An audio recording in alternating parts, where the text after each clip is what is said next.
Time now for a look back at 2019's top technology stories, latest innovations, latest scandals from the world of big tech, things that got people talking this past year. Ritesh Kotak is here in studio with me, cybersecurity technology expert, to walk us through each of our topics. And I want to start with the Uber sex scandal, if I can call it that. I mean, this was very alarming, continues to be alarming, sort of a dark side to Uber and the technology here in the ride-sharing industry. Not just Uber, as you know. There are issues with Lyft and these food delivery services as well.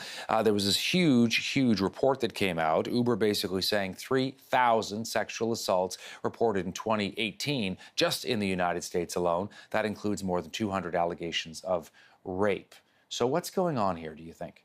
I think what's going on here is that this is the gig economy, and we've essentially put the cart before the horse. So I saw a great meme online, and it said, don't meet strangers on the internet. And then my parents always told me never get into a stranger's car. Right. Now we're using the internet to essentially get into strangers' cars. And the gig economy has just exploded here. It's very easy for individuals to become drivers and for consumers to be connected, whether it's not only for ride sharing, but also for food and for a place to sleep at night. So again, when it came to the implementation of these types of apps and the gig economy or the sharing economy, what essentially happened was this is an example of how technology outpaced regulations. Yeah, and the laws on the books, right? They're just way ahead of it. Absolutely. They're just way ahead of it. And we weren't able to, as a community, catch up. And we just, again, there was consumer demand, there was consumer need here, which kind of filled in the gap. And as a result, apps like Uber became extremely popular. Now, you take into that the lack of regulation, the lack of scrutiny, security. Obviously, they don't go through the same security screenings that, let's say, taxi drivers would go through, or the regulations that hotels are held accountable to. So as a result of this, what we ended up having is the situation that we have now. And again, now it looks like we're playing a little bit of catch up. And again, 2020 will tell, because right now there is a bit of a backlash here. Uber is actually in the Supreme Court of Canada. There's a case, and we're expecting a decision in the new year, which is looking at the gig economy and are Uber drivers employees or are they contractors? And that's also going to bring in more regulation for the gig economy. Okay, let's talk about TikTok and the controversy. And for folks at home who are not familiar, TikTok is a very popular social media app. You can post these funny little videos of yourselves, your friends, your dog.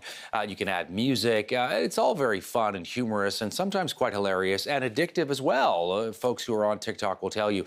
However, the video app originated in China, and there are concerns about whether TikTok might be not working on behalf of the Chinese government, but possibly sharing information, your information, users' information with China. And some people have said thanks but no thanks, and they're no longer on TikTok. All right, what do you think? Okay, so if you actually go to the TikTok website, they say they got all their different offices around the world. What they don't mention is Beijing. You actually have to go into the terms and use policy, which is hidden in the bottom of the website. You got to click on this link. It takes you into the terms of use, and it tells you that the parent company is a company by the name of BitDance. Yes. And when you look up BitDance, it's actually headquartered in Beijing. We all know that, and it's not a secret, that companies that are headquartered in Beijing, at any time the Chinese government can say, hey, we need this data, or we need you to comply. It's the rule. That's what it costs to do business in China. Because it's a communist country and it's a police state. So if you're going to do business there, you've got to comply if the Chinese government tells you to. Yeah, and it's a great firewall of China. They've insulated themselves and sort of created their own version of the internet, and it's highly regulated. So at the same time, you have the great firewall of China, but and you have these apps that are trying to masquerade themselves as local apps. But the reality is that your data is actually being sent overseas into Chinese servers. And there's some real concern here because they haven't always been the most forthcoming with what they're doing with their data. They've also been able to take, and there's been situations, and we saw this with the Uyghurs, a group, a minority within China, which has been targeted by the Chinese government, where they've actually used these types of apps, these types of data that they have on their within their servers to further target, persecute these groups. And there was actually a story this year, which was very interesting, of how a young activist was actually able to use TikTok to get her message across about China and bypass content moderators, because again, content moderation is still very physical. It's not as digital as people think, and was able to get messages across to these groups in China. So yeah, you got these apps that are trying to masquerade themselves, but the reality is your data is potentially being sent overseas to the Chinese, and we don't know how they're going to use it against us. Speaking of the Chinese, just quickly, let's talk about Huawei, because Huawei is this huge Chinese telecommunications company, big diplomatic spat going on in Canada and China over the CFO of that company and the future of 5G technology. This company has, presence in Canada. They want to be part of the future of wireless 5G, and they want to make sure that they're the ones supplying the equipment. But the question again is, what's going on here? Who's calling the shots? How beholden are they to China? Do we want them to be part of our 5G infrastructure? There's real security concern here, and 5G is a new digital arms race. So the country that can deploy 5G, there's a lot of things that come with it. It's not just a buzzword. There's home automation. There is autonomous vehicles, driverless cars. All these things require data, and data to be uploaded and downloaded at lightning fast speeds.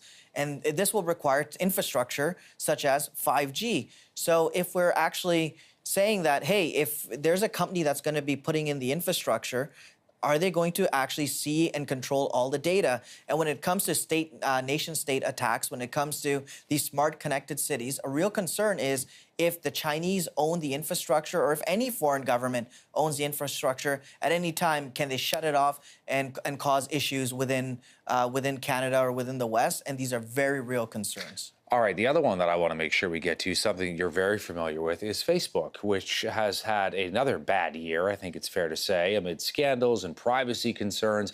And, Facebook is huge, as you know. There's more than 2 billion users, and more people are starting to say, Ritesh, okay, hold on a second.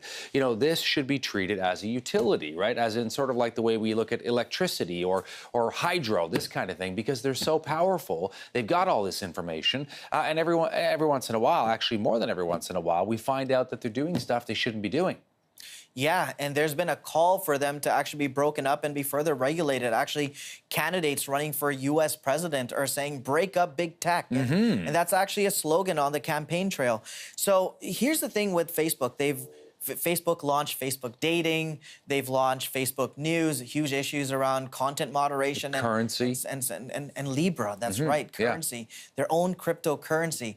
And Mark Zuckerberg actually went in front of Congress to talk about, in the United States, to talk about Libra.